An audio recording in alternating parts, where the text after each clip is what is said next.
Escuchemos al doctor Arturo Méndez Azar. Él es uno de los redactores de la Constitución de 1983. Fue asesor jurídico de la Asamblea Constituyente de 1983. Escuchemos cómo nos explica la figura de la reelección para presidente. Pues como responsable de la Secretaría de Asuntos Jurídicos,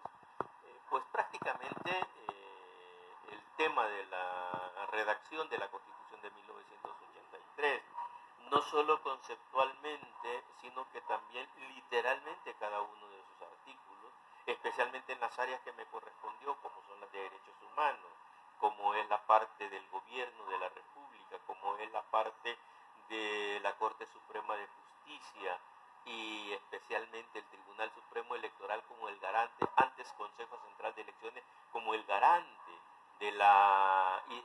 tutela de la voluntad popular. Entonces a mí me tocaba redactar las propuestas entre las diferentes fuerzas políticas que conformábamos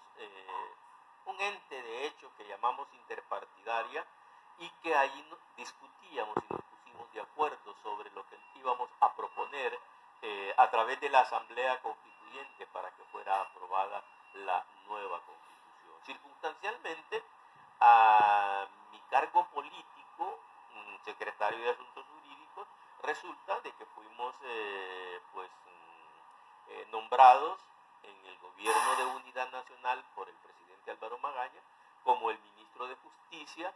que pues muy poco se conoce, pero prácticamente una de sus atribuciones era ser el secretario, el asesor jurídico del presidente de la República hasta en lo personal, y entonces pues eso nos permitió tener como un poder de influencia un poquito más fuerte para la determinación en la toma de decisiones que precisamente caracterizaron a la Constitución de 1983. Así, por ejemplo, estaban los responsables de la Secretaría de Asuntos Jurídicos de los otros partidos políticos como la Democracia Cristiana, Arena, Acción Democrática, PPS, POP, que eran los partidos de aquel entonces. De tal manera de que me permitió personalmente la posibilidad de cómo influir hasta en la redacción final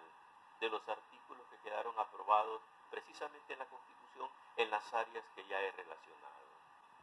Como un resabio del sistema presidencialista encontramos, por ejemplo, figuras como la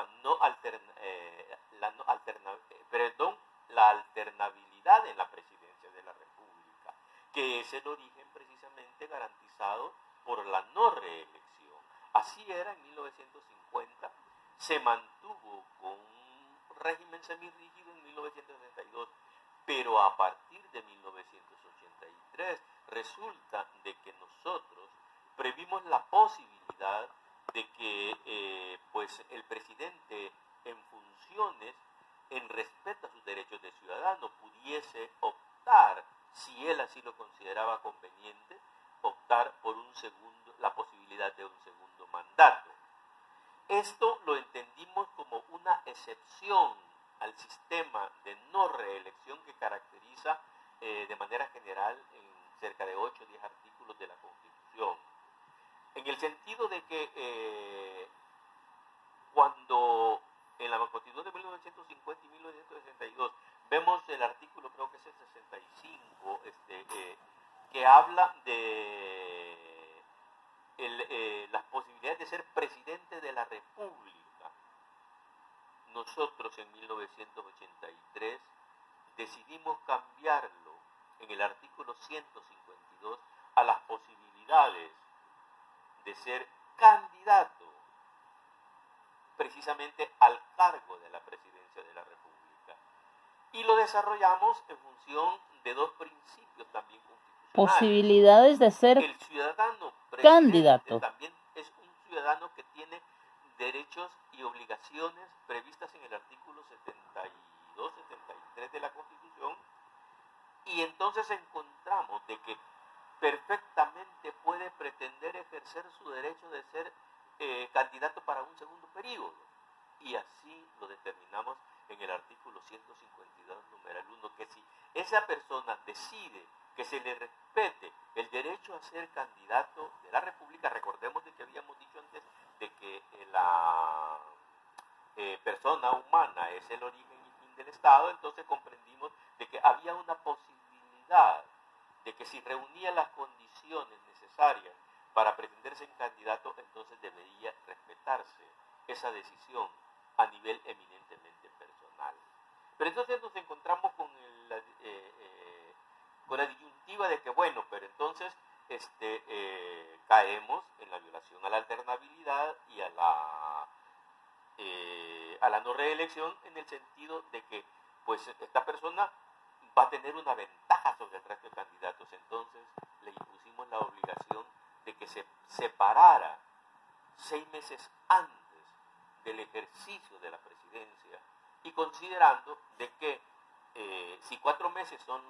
el periodo para la campaña electoral presidencial, entonces pues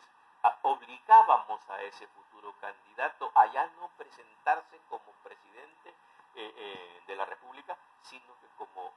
otro ciudadano puro y simple en condiciones de igualdad con los demás candidatos. Y todavía más, tratando de ser consecuentes con la alternabilidad de la presidencia de la República y la no reelección, entonces dispusimos de que esa excepción solo tuviese vigencia para un solo caso más, cuando se le puso precisamente la expresión durante el periodo inmediato anterior. Es decir, por ejemplo, de que en este caso, si el candidato Bukele decide presentarse como tal, pues siendo presidente en este periodo, pudiese ser presidente en el siguiente, pero ya no puede ser más a partir de del 2029, que es cuando se cumpliría su siguiente mandato. Y allí consideramos que retomábamos lo drástico de las figuras institucionales de la alternabilidad en la presidencia de la República y la no reelección. De tal manera que regulado eso, así, pues prácticamente consideramos que era una excepción procedente, y así quedó en 1983, y es a lo que vamos a 2024. Bueno, eso vamos. Así es que de tal manera, y entendido lo que nos ha explicado el doctor, de tal manera que vamos a votar por la N de Nayib Bukele. Muy bien explicado, doctor. Por todo he sabido que conoce la materia al dedillo.